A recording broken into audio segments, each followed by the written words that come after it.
Hey everyone, it's Tammy with Beaded Windsocks. When I'm not beading, I'm crocheting. When I'm not crocheting, I'm beading. Welcome back, subscribers. Hello to all new subscribers. This edition will be works in progress. And there are quite a few here, okay? Now, if you'll bear with me, actually, some of them are works in progress. I think I grabbed the wrong one, which I did. Okay. Works in progress. I will start with the other shawl that I was telling you about, okay? Now, if you remember, I told you in a back in my birthday video, okay, that I was gifted some yarn from Cindy, and when I saw Petra Sosa's of Foxy Creations Midnight Shawl tutorial, I thought that would be perfect for it. Okay, now the thing is that the 2 cakes of yarn that I got from Cindy are Luxe Lollies, okay? And I had stated in the video that you can fit 2 Luxe Lollies in this cake keeper, and therefore your entire project is still with you. Well, I did. There's the first cake. If I pull this back, there's the second cake. Both cakes of yarn are in the same yarn keeper so that I can keep them together. After I came up with a little bit of a snafu in one of my other works in progress, which I'll explain in a little while. Anyway, it's a 5-point shawl from Petra, and like I said, it's the Midnight Shawl, and with all of these blues and this little bit of turquoise in here, I thought it was perfect for this, okay? This is how far I am, and this is where I had to stop, because the next row is the broomstick lace technique that she does for this. Now, she recommends just using an Afghan hook. Well, my problem is that when I'm trying to make those bigger loops, I am better off just having the knitting needle to go with it.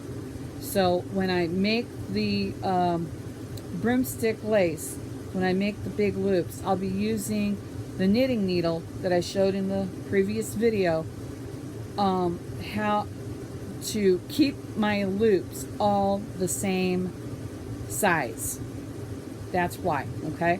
So that's what the knitting needle is for. It's for this, and it's for the next step. And because it's a new technique, I have never done the broomstick lace before and all, this project is not a to-go project. This project will stay at home for the time being. So when I work on this, I'll be working on it at home, okay?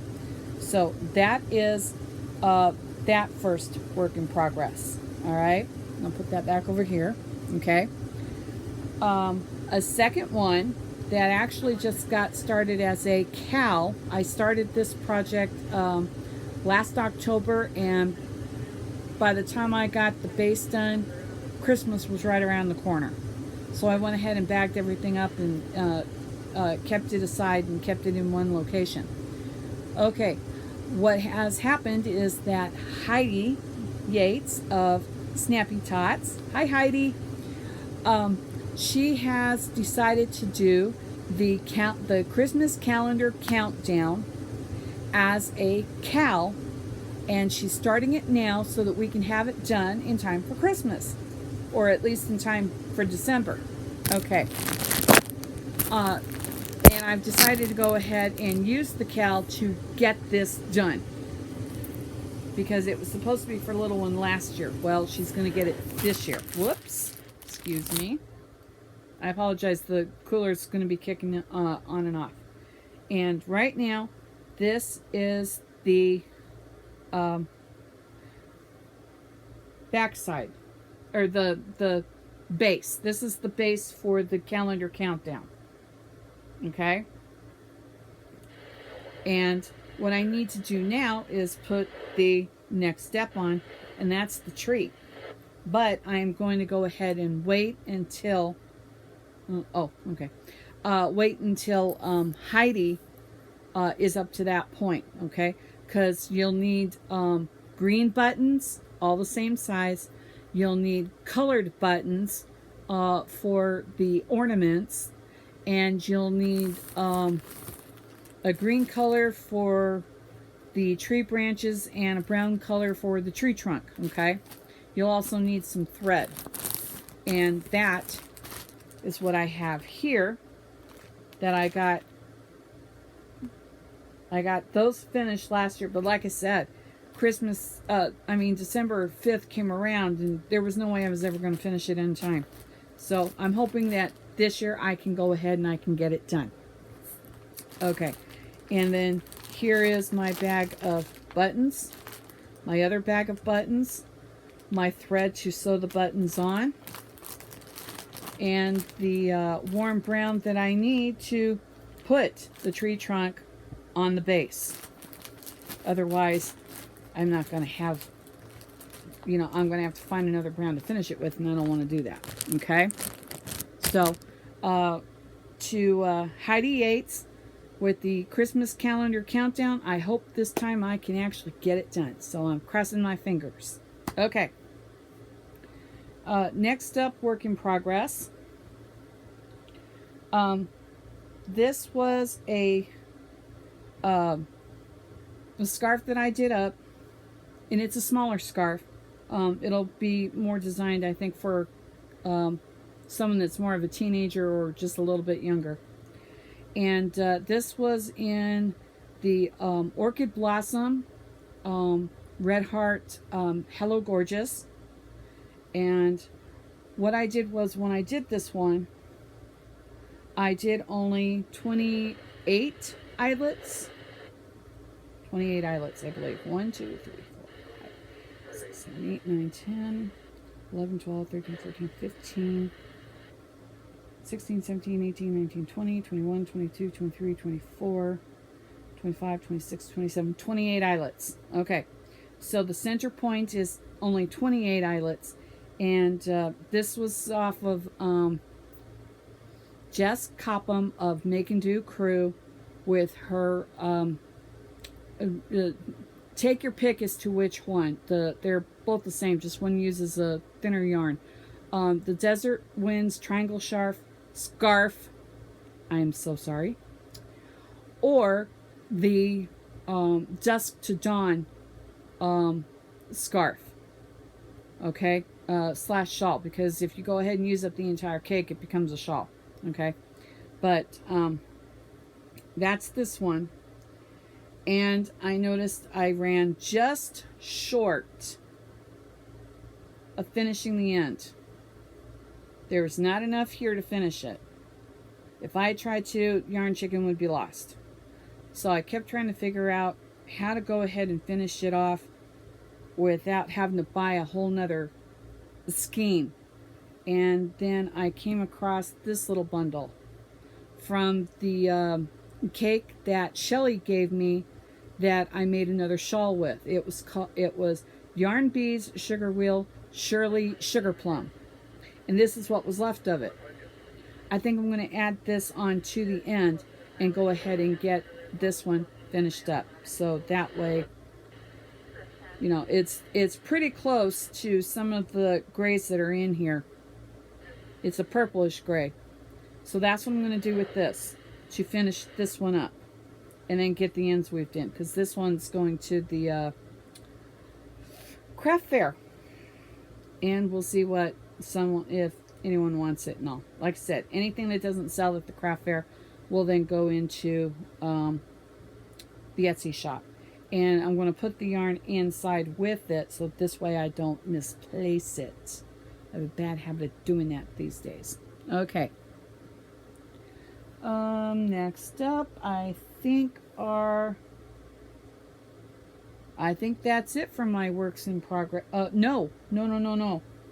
I do have one more work in progress. Bear with me.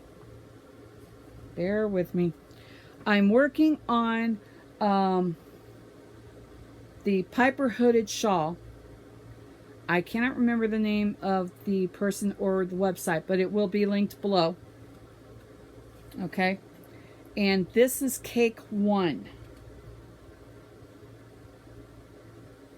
And I will be adding the second cake on.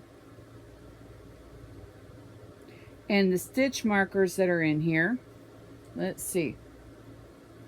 Here's one. Here's another. Yep, and here's another. These were all progress keepers to show how much of it I had worked on, because yesterday was from actually here to the end of the cake. And it's time to add in the second cake, because it takes 2 to 3 cakes of the mandala to make this up, okay?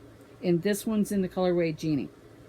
Again, I will go ahead and get this linked down below, because I'm enjoying the pattern. Once you get the rhythm of the pattern, it's smooth sailing. It really is, okay? So that's that work in progress, and that's it for this edition of Works in Progresses. Okay, so I will go ahead and let everyone go. Oh, I did have one more. That's right, I do. Okay. This is my version of a 5-point shawl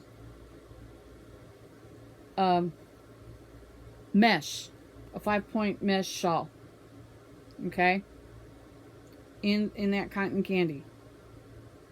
And when I tried this on, I found that yep, I need another cake. That's all right. I needed another cake.